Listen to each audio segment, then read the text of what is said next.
Hello and welcome to Cricket8 podcast. Jarrod is pretty tempted to talk about squirrels, but we are Sure. under the compulsion to talk about the squad selection for the Sri Lanka series. And Indian team has been selected.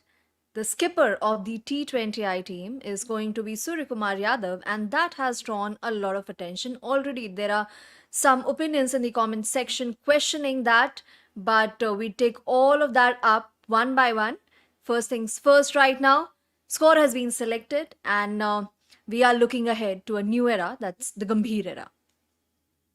Yeah, no, definitely. Maybe not his assistant coaches, though. Apparently, I never like this when cricket boards and even in other sports when they try and tell you who you can hire as your assistant coach. Like, it's your role to get the right people around you.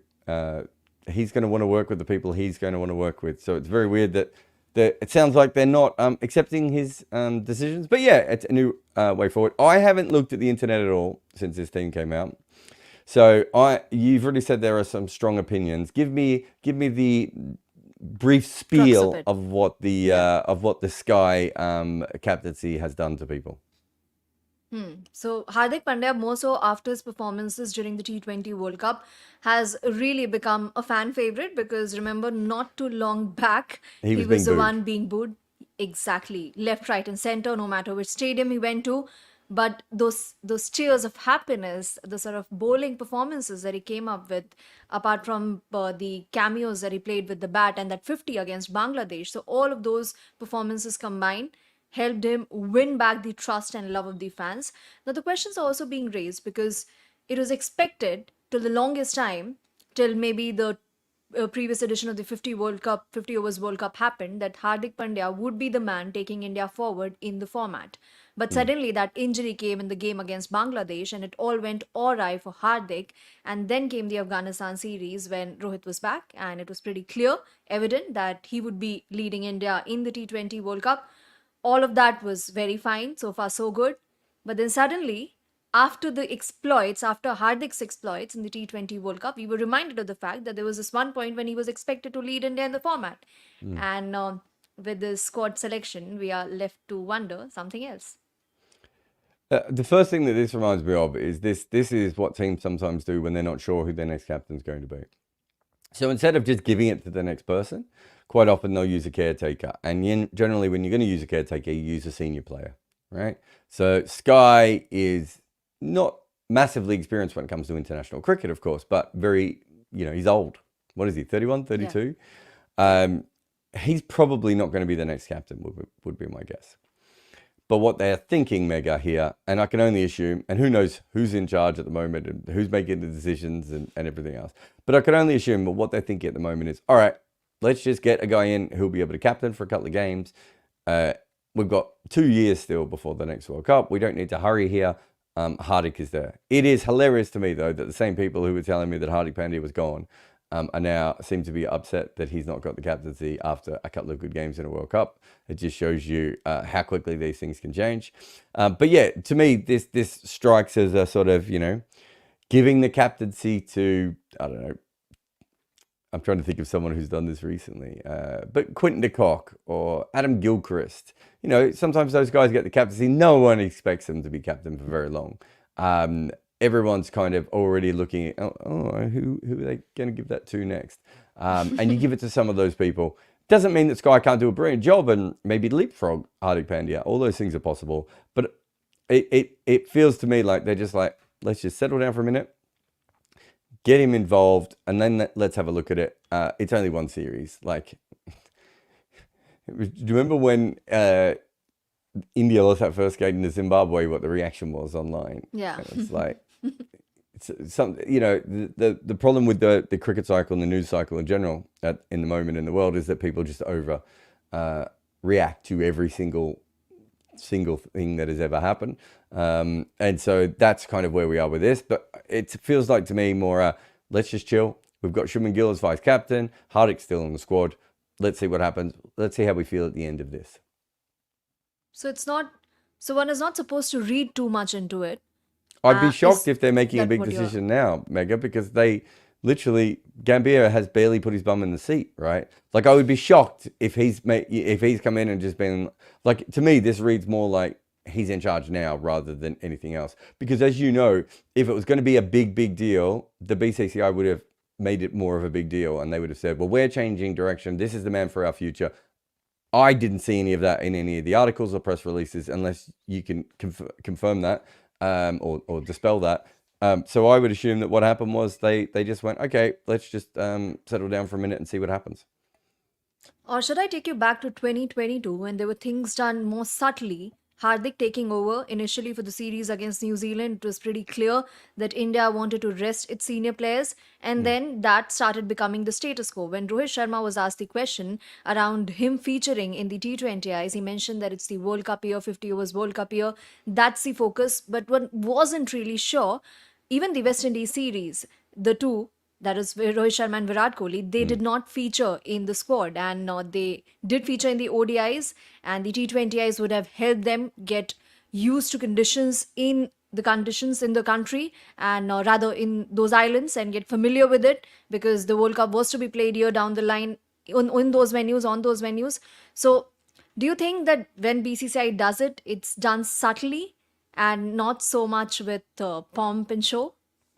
I think if they were looking at moving forward away from Hardik Pandya to Sky permanently, there would have been a proper press conference.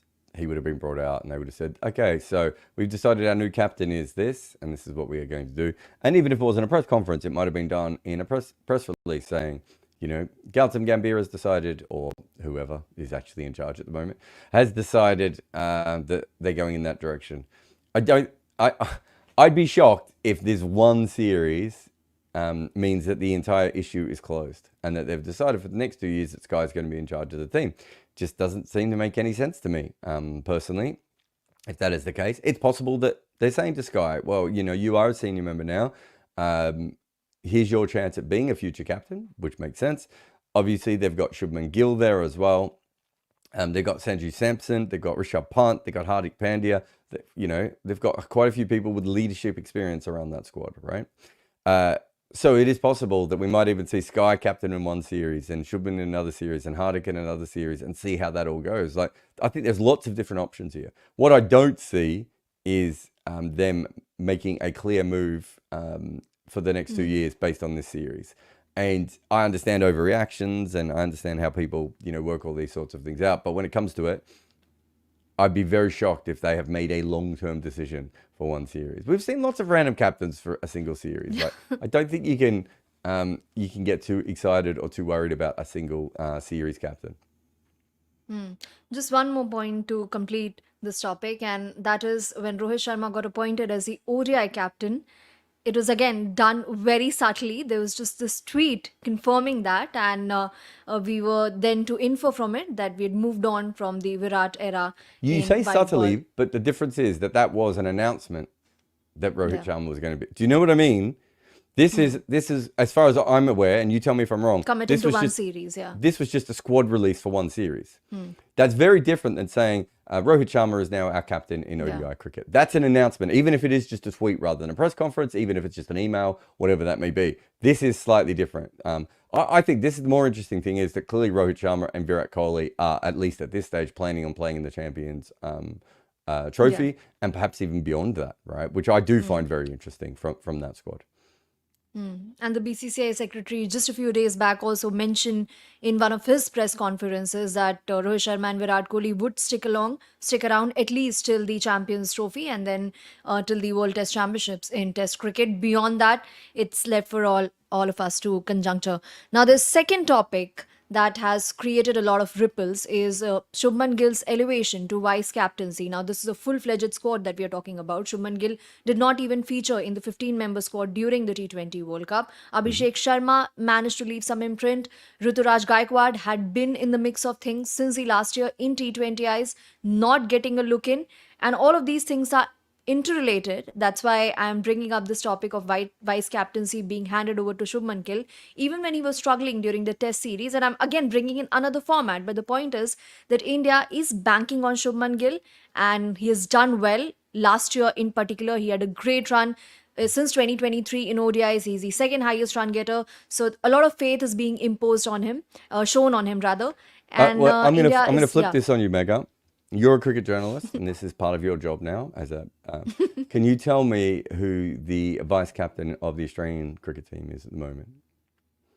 Well, Matthew Wade had been the vice captain, and then in T20Is, T20 World Cup, during the T20 World Cup, and even he's not sure about his place in the side.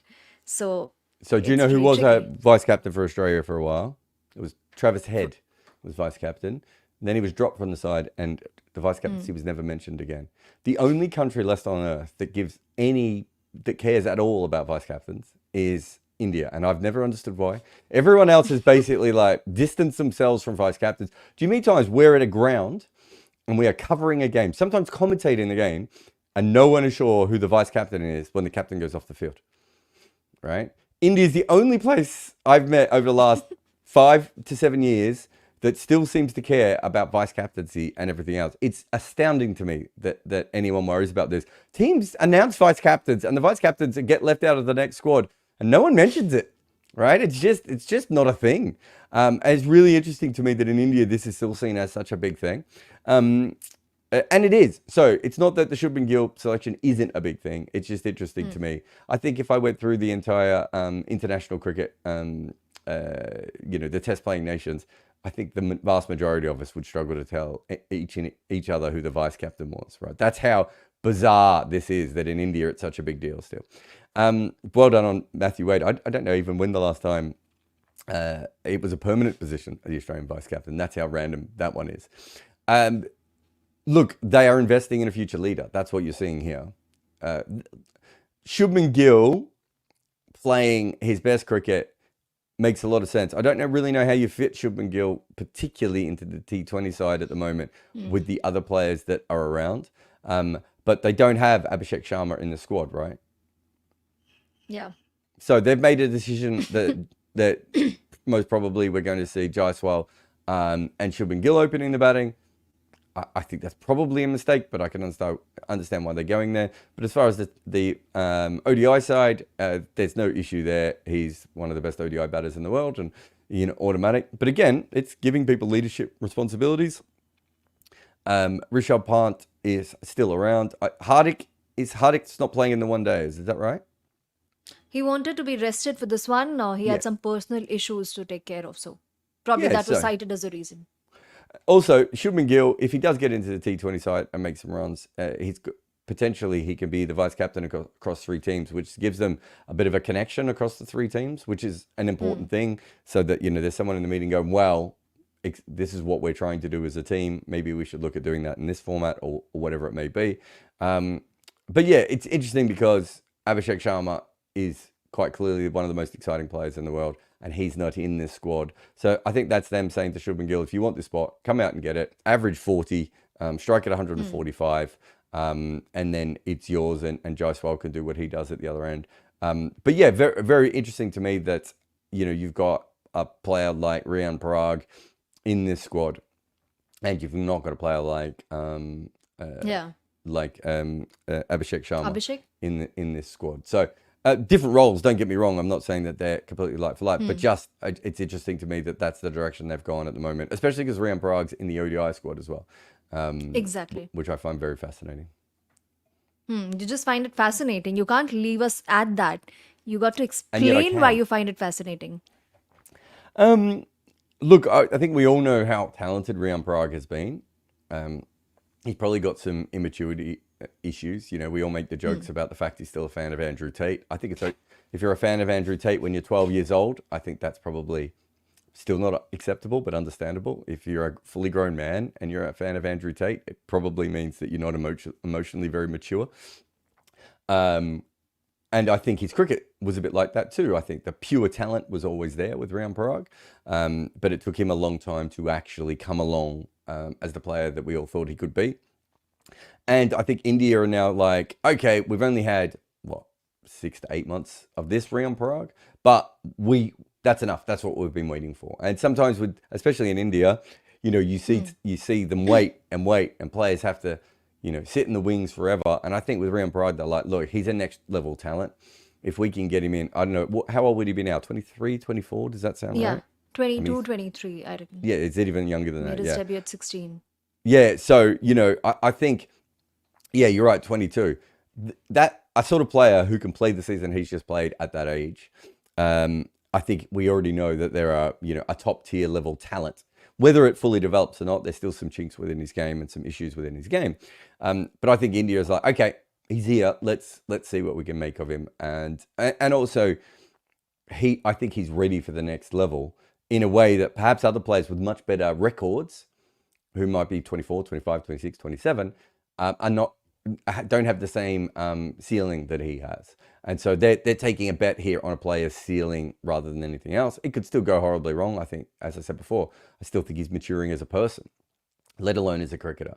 And so there's many different issues within that he's going to have to deal with. But if he comes off, he is a player who could end up with a huge impact on international games.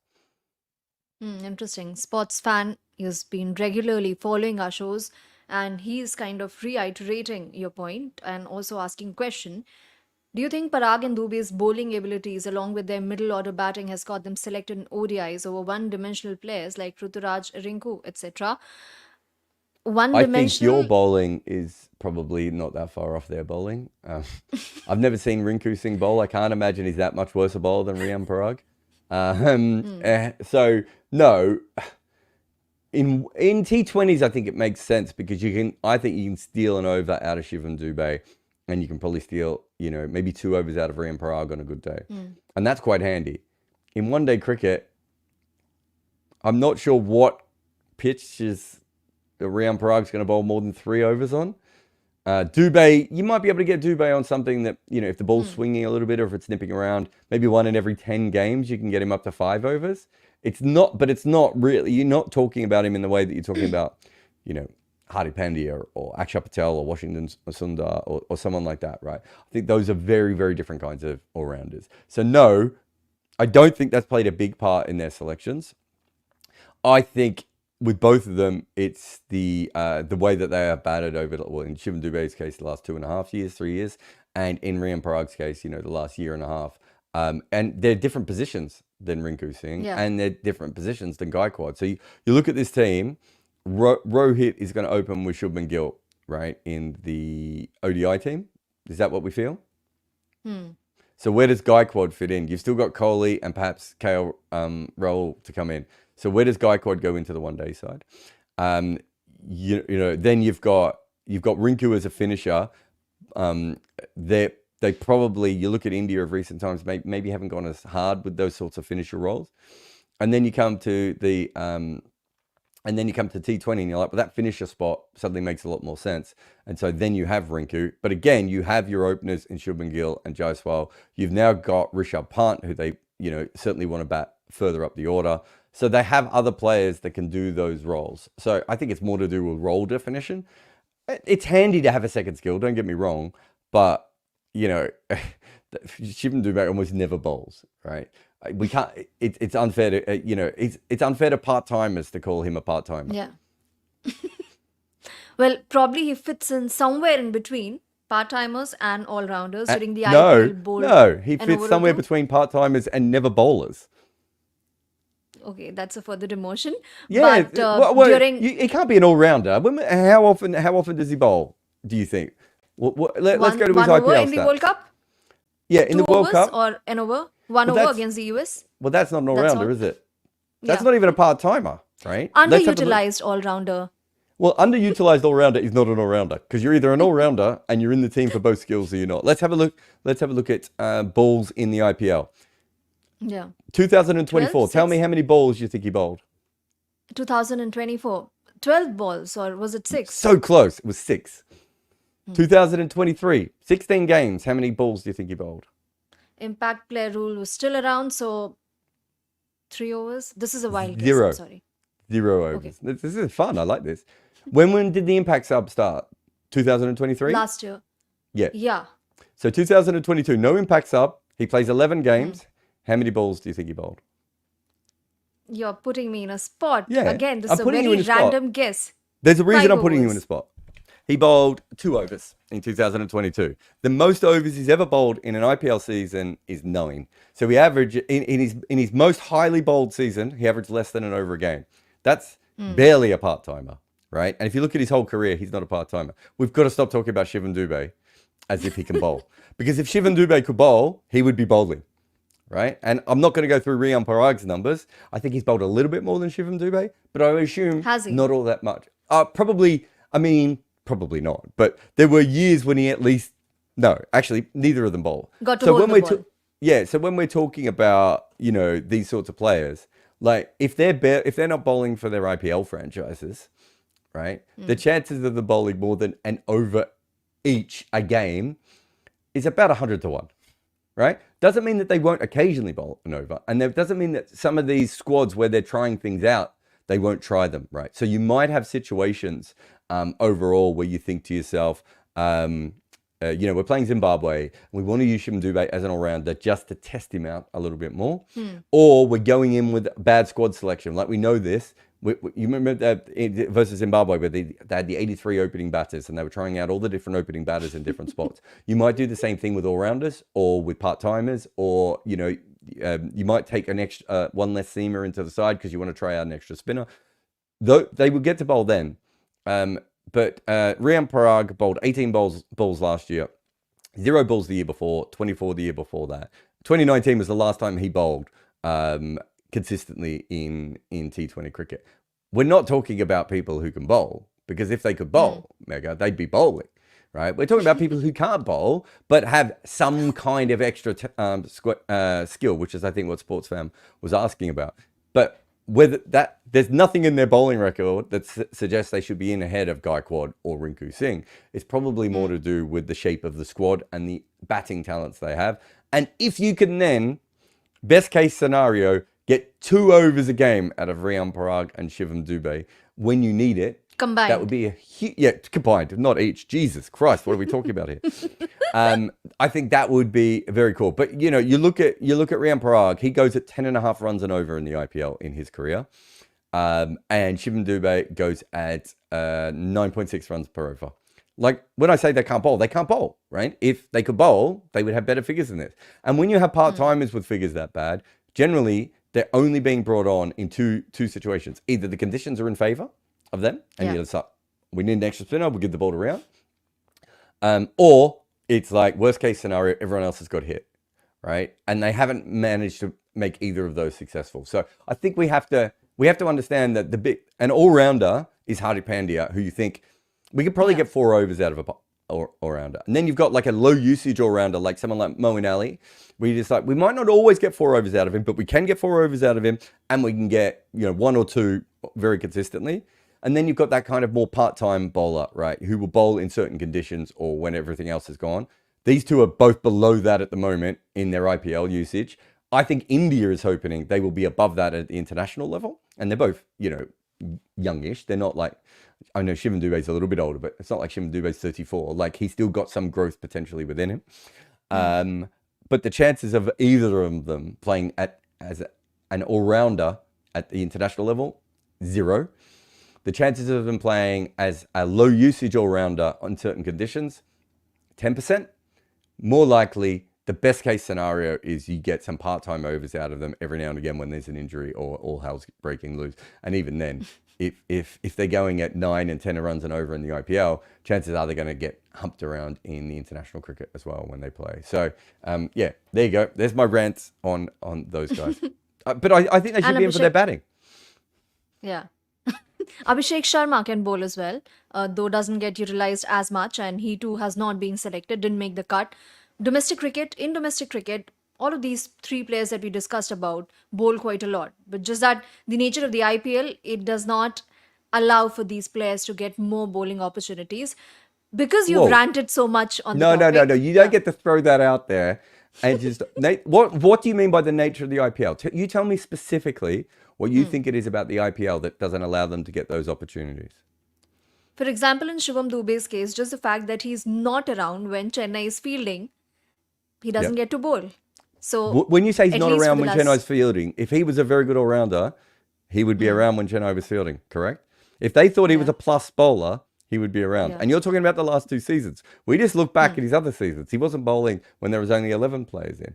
It's not the nature of the IPL. The nature of the IPL is right. You've just taken it in the wrong direction. The right direction is at domestic cricket, they're not too bad with the ball because they're playing Yeah. against weaker teams and weaker batters. Their bowling is not standing up at the higher level. Now, Riyan Parag, I think he's quite a clever bowler in his own way. I just don't think he can put the ball where he wants to put it consistently. I think Abhishek Sharma is still, 22, 23 himself. I Yeah. think he's taken first-class wickets before. I think he could be out of this three, is the only one where I'd be like, he might be able to bowl into the future and get better and become, that sort of low-end player, or somewhere between a part-time player and a low-usage sort of all-rounder. But Shivam Dube, he's not a bowler. He's got some athleticism and he can get through. And if the ball's swinging in certain conditions, he could be quite handy at times. But, Ricky Ponting could bowl outswing occasionally. Like, do you know what I mean? Like, I've seen Ricky Ponting get wickets in Test match with a beautiful outswinger. It doesn't mean I thought to myself, he's an all-rounder or anything else. And Ricky Ponting once bowled the closing over in a List A game in Australia. So he was once thought of as a potential bowler. There's a big difference between that and having to bowl to Heinrich Klaassen, right? And that is what 24 international runs cricket is. get scored. Yeah, any mistakes you make at the top level Yeah. are going to be exacerbated, right? And if you're a part-timer who doesn't bowl all that much, it is very, very hard. So if India is hoping that one of these players develops more, and we have seen players work out, Darren Lehmann is a really good example of someone like this, probably slightly before your time, but Darren Lehmann, when he was young, his bowling was like, why are you bowling? What are you doing here? Darren Lehmann, over time, found out a method to make himself into a guy who could bowl 5 overs a game in an ODI, right? But it was in his probably in his early 30s, late 20s, that all sort of started to come together. And then he becomes a very good bowler. That kind of bowler doesn't really exist anymore. And so it's very hard to be a part-timer now. And part of the reasons it's hard to be a part-timer now is teams hunt the part-timers. Whereas in Darren Lehmann's era and Viv Richards' era, right, you could basically just dart the ball down for about 5 or 6 overs, throw it off to someone else, and you were finished. Now, if you try and do that in international cricket, if you've got Bumrah at one end, Kuldeep coming on later, and Riyan Parag comes on, you're like, great, let's try and hit 30 off this over, right? Yeah. That wasn't the case with Darren Lehmann and those sorts of guys before. But you can find a method later on in your career. And I've got no issue with, because Shivam Dube has the athleticism to be able to do that, and some soft skills when it comes to bowling. Riyan Parag's clever if he gets better with accuracy, and I think Abhishek Sharma actually could be a handy bowler going into the future. But yeah, there's a lot said about this. I actually think it's been harder than ever before to be a part-time bowler at the top level, and that's even without the IPL the sub situation. I think it's getting harder and harder because you've seen teams like England and the West Indies, really hunt that extra bowler now. And so if you don't do it for your IPL team, whether and it doesn't really matter if the sub is the reason you don't do it or not. If you're not good enough to bowl overs for your IPL team, how do you get the reps against good batters to go up in international cricket and be able to do this? Anyway, you said rant over, and then I went on a whole new rant.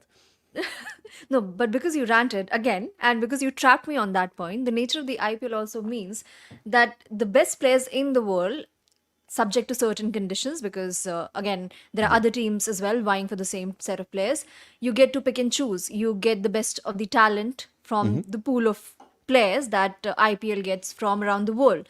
But in Indian team's case, they have to nurture whatever is at their disposal. So we see Shivam Dube, who's not bowled more than how many? 5 overs in a season, bowling 4 against Afghanistan, including the death overs Yep. against Afghanistan in that game that went to the super over, or before that game as well, he got to bowl a fair bit because Hardik's injury status was not really clear, and probably the management was looking at him as an all-rounder.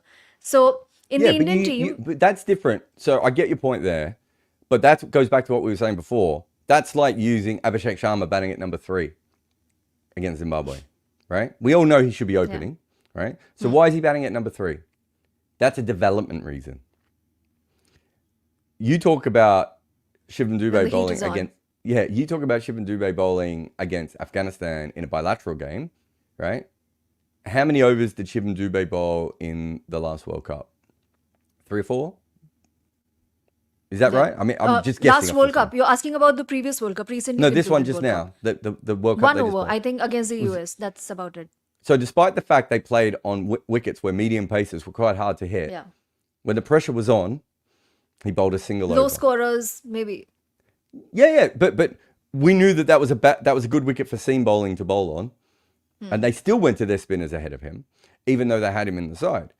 What you're talking about is development, which was what I was talking about before. I think that's a good way of using these players at the moment, is chucking them into these different situations. I find it very hard to think that there's ever going to be, outside of, there are certain wickets where I think Riyan Parag should be hard to hit just because of the way he bowls his spin with his lower arm. And there are certain situations where I think Shivam Dube actually can bowl. They should be encouraging him to bowl. They should be trying to get him to bowl. But there's no particular game that they go into at the moment that is must win where they want either of those guys bowling. Those are two very different things at the moment. If you can get them to that point and continue to do that, you actually want to do that. That's what I was saying before. You almost want to pick a squad where Shivam Dube has to be like Hardik Pandya. And you say to him, sorry, you're going to have to bowl 2 or 4 overs every game. And he's probably going to look petrified at that because he hasn't had to do it all that much. Now you're talking about something different. But when you actually get to the top games and the most important situations, that's when you're not going to be able to use any of those players. Maybe 3 or 4 years down the line as they develop are very different. But at the moment, they're not even part-timers because we could see the record, right? A part-timer bowls about 1 over a game on average, right? Neither of them are anywhere near that, right? So it's a long way down to where we see them at the moment. So if I'm a selector and I'm just looking at this squad, and in this squad, it looks like they are picking, like they haven't picked Abhishek Sharma. They have picked what looks like to me a young but future team, right? In this particular squad. I'd be very surprised if, I'd be very surprised if in this squad we are seeing Shivam Dube and Riyan Parag bowl consistently, right? Unless they get there and they decide this is more about development. Because you look at the one-day squad and it's a little bit more interesting than the T20 squad because you do have Khalil Ahmed and you do have Harshit Rana and there's someone else further up as well. Even Washington Sundar. So not guys who are necessarily what you would think were automatic picks. If a World Cup was starting tomorrow, this is not the squad you would expect for ODI. So in the ODI one, they might be thinking, well, let's see, maybe we can try Shivam Dube in the middle. Maybe we can give Riyan Parag some overs. But if you're talking about why they have been picked, that's not why they've been picked. I think they've been picked specifically because of the batting skill that they have and the positions that they happen to go. Because you can't, I say you can't, international teams do this all the time, but you can't pick these guys thinking that they are all-rounders because they're not. They don't bowl enough to even be in the conversation to be all-rounders at the moment. So I can't see as a selector my thinking ever being, I'm picking Riyan Parag over Rinku Singh because he can bowl in this situation. I'm probably thinking that Riyan Parag is a different kind of player that we want to invest in long-term. And then if we get into this series, what is it? Is it 3 ODIs against Sri Lanka? Yeah, and 3 T20Is. Yeah. So 3 ODIs against Sri Lanka. You win the first 2 ODIs against Sri Lanka. And you might just think to yourself, great, this is the game where we pick Shivam Dube and Riyan Parag for the last game to see what happens when we try and combine them for 10 overs, right? And they might go for 85 and might not get a wicket, right? But that's a development decision at that point. But again, they wouldn't be picking them based on that because there's no bowling. I promise you, I've been in selection committees. There's no bowler or bowling coach in the world who'd be like, wait, we're doing what now? We're picking these two as our, like, it's not a way that cricket teams think about these sorts of things. But the other side of development, I think, is far more interesting. And, I would go as far as trying to get Shivam Dube and Riyan Parag into franchise leagues, but selling them as you can have Shivam Dube, but he has to bowl 20 overs in this tournament. I would go as far as, with Shivam Dube, probably trying to get him into an English league so he can bowl with, swinging conditions and everything else, because that's kind of the main reason you're ever going to use him. And then with Riyan Parag, very similar kind of thing, to a couple, maybe CPL would be an interesting league for him. Bangladesh Premier League probably is the wrong time of the year, I would have thought for him. But that's another interesting league, the IL league, and just say, again, you can have this guy. But instead, they're doing it in international cricket occasionally. But yeah, I think it's more I don't think either of these players have been picked because they can do that. But they might be given an opportunity within the games in the same way that if Rinku Singh was picked in these games ahead of these guys in the ODI squad, you might also be trying to develop him. So the problem with Rinku Singh at the moment, I think, is that he can only bat number 6 or number 7, right? That's the way we've all decided. He's a number 6 or number 7. As we've seen with someone like Tim David, Ben Cutting was probably another one before him. Darren Sammy was another one before them. If you become a number 6 and number 7 and you can't bowl, you're the first person squeezed out of every side. That's the Rinku Singh issue. But I don't necessarily see Shivam Dube or Riyan Parag as the number 7 either, and certainly not in Shivam Dube's case. Riyan Parag, I don't know what they want his eventual role to be. So I don't think that Rinku Singh's actually playing against those players. I think, if anything, you look at this squad and they've got Washington Sundar and they've got Akshar Patel. Those guys are going to bat around that 6, 7, 8 position, and they can bowl. But those are genuine all-rounders. I'd not allow you to explain in response to this question, but just 5 names, 5 all-round names that have featured for India in the last 5 years. I have to take another question, so just a rapid fire. You want actual all-rounders? Actual all-rounders. Yeah, that so fit your definition of yeah, so all-rounders. Jadeja's an all-rounder, Akshar's an all-rounder, Hardik's an all-rounder. You've got the young kid coming through from Sunrisers. What's his name? Yeah, so Nitish he will Reddy. be. Yeah, Nitish Reddy. He will be an all-rounder. So Shardul's not an all-rounder. Ashwin was I an wanted an all-rounder. answer to that question, yeah. Yeah, and I wanted you Ash- to respond to Shardul actually when I asked. Yeah, he's not an all-rounder. That doesn't mean he's not a handy batter, but he's not an all-rounder. And Ashwin was an all-rounder when he was maybe a little bit younger and fitter, but he struggles a little bit now to bat away from home. But was certainly an all-rounder when he was younger or fitter. The thing is, we throw the word all-rounder out so randomly. The traditional thought of the all-rounder was you had to be good enough to be in the side as a batter or as a bowler. Who would pick Shardul as a batter, right? Like, that's going too far, right? Because, I think Shane Warne had some all-round extra ability in the way that Shardul has some all-round extra ability, but they're not all-rounders. That's a whole different thing, right? You're not gonna suddenly have Shardul batting at number 6 because you want to fit an extra bowler into a side, right? Whereas you do with Jadeja. You do it with Hardik. You might with Akshar, right? You know what I mean? Those sorts of guys. Ashwin batted at 6, I think, or 7, certainly at times, to give a little bit more flexibility. That is what an all-rounder really does, is give your team flexibility to fit an extra batter or an extra bowler in, right? Riyan Parag and Shivam Dube are not allowing you to pick an extra batter or an extra bowler. What they are doing is, at best, that sort of great part-time ability to be like, okay, let's say you can fit both of them in the team, and you have Parag at 6, you have Parag at 5 and Dube at 6, or other way around, however you want to match them up in the batting, and you can get 25% of the overs, of an allocation of overs consistently through those. That's a huge plus, but that is light years into the future. Last question, and I promise the last one. Devang Mehta is asking, should a coach ask for his choice of players? He certainly can, but whether that is how much heed that is paid to, that is the question. Now, as far as the selection is concerned, the coach in India doesn't even get to have a vote. He might have a say in other ways, but doesn't get to vote. So how do you see that dynamic panning out? It's interesting, isn't it? A lot of sports around the world, coaches don't actually pick their players. So cricket's actually kind of quite normal in that way. Generally what happens is a coach says, we want to play this style, and this is how we want to win our games. And then a general manager or, a manager or whoever that may be, or selectors in our case, will go off and try and fill those spots for them. Most coaches I know don't have time to watch all the players in domestic cricket to know what they can do. It's a completely different job. And so I remember when Trevor Bayliss was coach of England, and there was he wanted control over the team because he wanted to pick a certain guy to team. But the problem was Trevor Bayliss wasn't watching county cricket. He didn't have time to watch county cricket. He's a full-time coach. So I do think it is a different job. Having said that, I think once you've had the players in your team a little bit and you understand them, I think then a coach knows them as well as any selector or manager or director of cricket. Then they should have their say.